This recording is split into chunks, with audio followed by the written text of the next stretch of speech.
Абхазские школьники достойно представили республику на летнем математическом интенсиве в гимназии имени Примакова Московской области. 2 недели ученики 5 и 6 классов провели вдали от дома. Программа была насыщенной: математика, физика, химия, робототехника, спорт, актерское мастерство и многое другое. Это новое направление по поддержке талантливой молодежи открылось по поручению президента Бадры Гунба и при содействии Министерства просвещения. От лица Министерства просвещения Республики Абхазия я хотела бы выразить искренние слова благодарности руководству Мособласти, а также руководителю гимназии Майе Утаревне за предоставленную возможность участия наших детей. Безусловно, тот результат, который показали наши дети, это результат работы наших педагогов. В этой части я искренне хочу еще раз поблагодарить наших преподавателей, учителей общеобразовательных учреждений за их ежедневный труд, за их служение нашей стране. Мы надеемся, что данная практика и опыт продолжится, чтобы мы смогли качественно улучшать человеческий потенциал нашей республики. Пользуясь случаем, хочу поблагодарить правительство Московской области и руководство Примаковской гимназии за предоставленную возможность. Примаковская гимназия со своей стороны обеспечила образовательный процесс. Мы, наша семья, помогли в транспортировке детишек в Россию и обратно.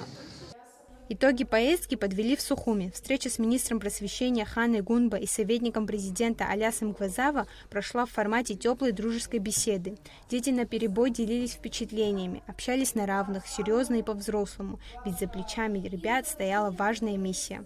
На 3D-моделировании мы на компьютере делали формы вазы или браслета какого-то. Вот браслет я подарил маме, вазу тоже маме подарил.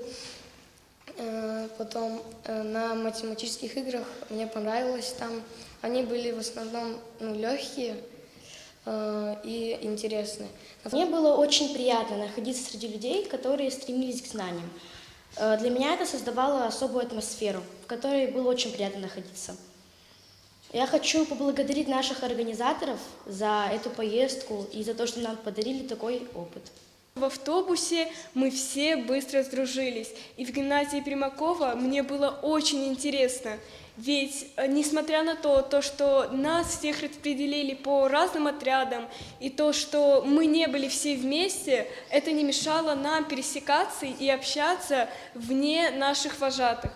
Хана Гунба отметила, что гордится ребятами. Из Подмосковья уже пришли замечательные отзывы об их знаниях и безупречном поведении. Родители школьников, которые, конечно, сильно волновались, выразили искреннюю благодарность организаторам поездки.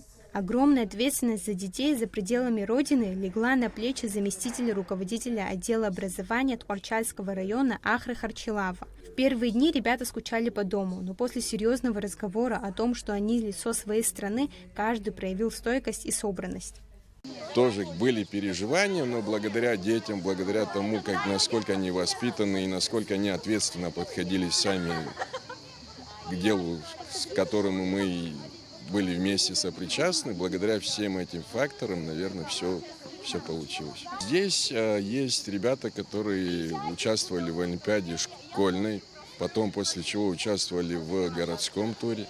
И исходя из этого результата уже были сделаны выводы о том, кто может представить республику в лагере. Интенсив требовал полной самоотдачи. Первые 5 дней шли лекции, завершившиеся зачетами. 9 наших ребят успешно сдали все зачеты и требования по установленной учебной программе. А ученик Пицунской школы Кристиан Хамутов сдал абсолютно все предметы на отлично и вдобавок занял призовые места в 4 спортивных дисциплинах. Время находилось и для веселья. Ребятам особенно запомнился День Нептуна и бодрящая утренняя зарядка под учебную пожарную тревогу. Наши дети доказали, что они умеют и дружить, и побеждать, а значит, будущее Абхазии в надежных руках. Ирина Богателя, Дэвид Марки, Абхазское телевидение.